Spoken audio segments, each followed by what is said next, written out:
تعصب پسندانہ، غیر سنجیدہ اور مذاق خیز کانٹینٹس بنانے والوں کے ذہنوں پر افسوس کی جا سکتی ہے۔ السلام علیکم خواتین و حضرات، میں ہوں عظمت اللہ اوقاف۔ خواتین و حضرات، پاک افغان کے تصادم کے درمیان پی ٹی او پر ایک ویڈیو نشر ہوئی ہے اور ویڈیو سوشل میڈیا پر بھی کافی وائرل ہوئی، جس میں یہ کہا گیا ہے کہ تندور چلانے کے علاوہ ایئرپورٹس بھی ہے اور چوشنی منہ والی لڑکی یہ کہتے ہیں کہ اچھا جی، اور اس قسم کے ایک مذاق خیز کانٹینٹ اس کشیدگی کے دوران نشر کی گئی، جو کہ پوری پختون قوم کے تصدیق کی گئی ہے اس ویڈیو میں۔ اب ویڈیو جو بھی تھی، ویڈیو تو بنائی گئی، لیکن اس ویڈیو میں جو ایک چیز کم ہے اور وہ چیز نظر انداز کی گئی ہے، وہ نامکمل میں سمجھتا ہوں، وہ یہ ہے کہ اگر ایک بندہ اس جملے کو پڑھنے کے لیے بھی لایا جاتا جو یہ کہتا کہ افغانستان میں 40 سال جنگ ہونے کے باوجود آج ان کے 1 روپے ہمارے 5 روپے کے برابر ہے، ان کے 100 روپے ہمارے 500 روپے کے برابر ہے، ان کے 1000 روپے ہمارے 5000 روپے کے برابر ہے،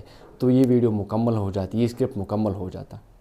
اور پھر اس کے بعد اگر وہ چوشنی منہ والی لڑکی یہ کہتی کہ اچھا جی، تو پھر کتنا اچھا ہوتا، یہ کانٹینٹ بھی مکمل ہو جاتا اور تنقید کا سامنا بھی نہیں کرنا پڑتا۔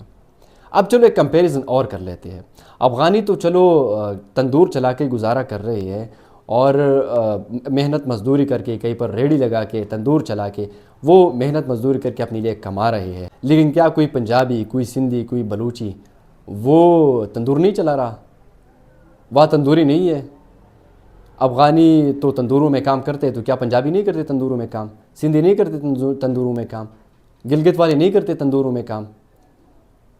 اس بات کا مقصد پھر کیا ہوا کہ آپ اتنے کشیدہ حالات میں سنجیدگی کے بجائے اس قسم کے میچور کانٹینٹ بنا کر پیش کر دیتے ہیں؟ پھر پورا تو بنا کر پیش کریں، لوگوں کو بھی پتہ چل جائے۔ اور پھر یہ ایسے قوم کو آپ نے مخاطب کر کے اس قسم کے مذاق خیز الفاظ استعمال کیے ہیں، جس نے نیٹو کو بھگایا، جس نے امریکہ کو بھگایا، روس کو نہیں چھوڑا، سکندر اعظم کے ساتھ کیا کیا تھا وہ تاریخ بھی اٹھا کے پڑھ لے۔ آپ ایسے قوم کو مخاطب کر کے اس قسم کے مذاق خیز الفاظ استعمال کر لیتے ہیں، لیکن آپ نے تو خود کو بھی عزت کر دیا۔ ویڈیو بنائی گئی تھی اس لیے کہ رینکنگ حاصل کی جائے، لیکن اس طرح نہیں ہوا۔ جو باشعور لوگ تھے، سنجیدہ لوگ تھے، شعور رکھنے والے لوگ تھے، حالات کو سمجھنے والے لوگ تھے، انہوں نے آپ کو الٹا آڑے ہاتھوں لے لیا۔ وہ جو آپ کے مقاصد تھے وہ تو حاصل نہیں ہوئے آپ لوگوں کو۔ کیوں؟ کیونکہ وہ کانٹینٹ گھٹیا تھا۔ کیوں؟ کیونکہ وہ کانٹینٹ تعصب پسندانہ تھا۔ کیوں؟ کیونکہ وہ کانٹینٹ نفرت کو ترجیح دے رہا تھا، پر قواریت کے سبب بن رہا تھا، اس لیے لوگوں نے آپ لوگوں کو سپورٹ نہیں کیا، الٹا آپ لوگوں کے اوپر تنقید کیا۔ لیکن کیا ہی کہا جا سکتا ہے، یہ وہ برگر بچے تھے جن کی سوچ کبھی پیزا اور برگر سے آگے جاتی ہی نہیں ہے۔ اور پھر جو وزارت اطلاعات ہے، ان کو بھی کم از کم سوچنا چاہیے تھا کہ ہم کوئی اتنا اچھا کانٹینٹ بنا بھی رہے ہیں تو ایکٹرز تو کم از کم اچھے رکھ لے، کچھ اچھے لوگوں سے تو کرا لے۔ یہ 10-10 ہزار اور 5-5 ہزار روپے کے ایکٹرز ہوں گے تو پھر تو یہ حالت ہوں گے، اچھے لوگوں سے تو پھر کام کرائے نا۔ اب آخر میں ایک کمپیریزن کر لیتے ہیں، آخر میں ایک اور کمپیریزن کر لیتے ہیں۔ چلو اگر اس کشیدگی کے دوران افغانستان کے جو نیشنل ٹی وی ہے ان کی جانب سے اگر اس قسم کی ویڈیو شائع ہو جاتی تو ہم کیا جواب دیتے؟ کوئی جواب تھا پھر ہمارے پاس؟ کتنی شرم کی بات ہوتی۔ اس لیے یہ ضروری ہے کہ اس قسم کے مذاق خیز کانٹینٹ سے گریز کریں۔ آپ نے تو پوری پشتون قوم کی بےعزتی کی، ان کی تضحیک کی۔ خود سوچیں نا، جو آج بھی خیبر پختونخوا میں جو پاکستانی پختون ہیں، وہ آج بھی جب اپنے بچے کو اسکول میں داخل کر لیتے ہیں تو ان کے ذات میں کیا لکھا جاتا ہے؟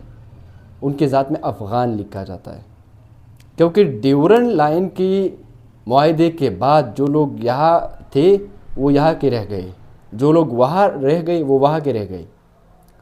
اس قسم کی ڈویژن ہو گئی ہے پٹھانوں کی۔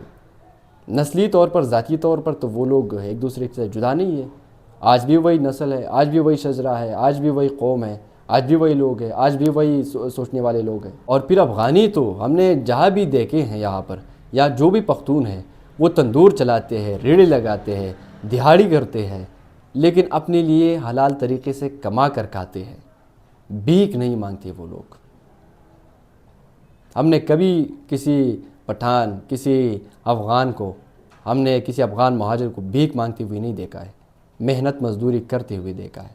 اس لیے اس قسم کے مذاق خیز کانٹینٹس بنانے سے پہلے سوچ لیا کریں کہ اس کے نتائج کیا ہوں گے، کیونکہ آپ کو تو جو نتائج ملے وہ تو آپ کے سوچ کے برعکس ملے، آپ کچھ اور کرنا چاہتے تھے اور آپ کے ساتھ کچھ اور ہوا۔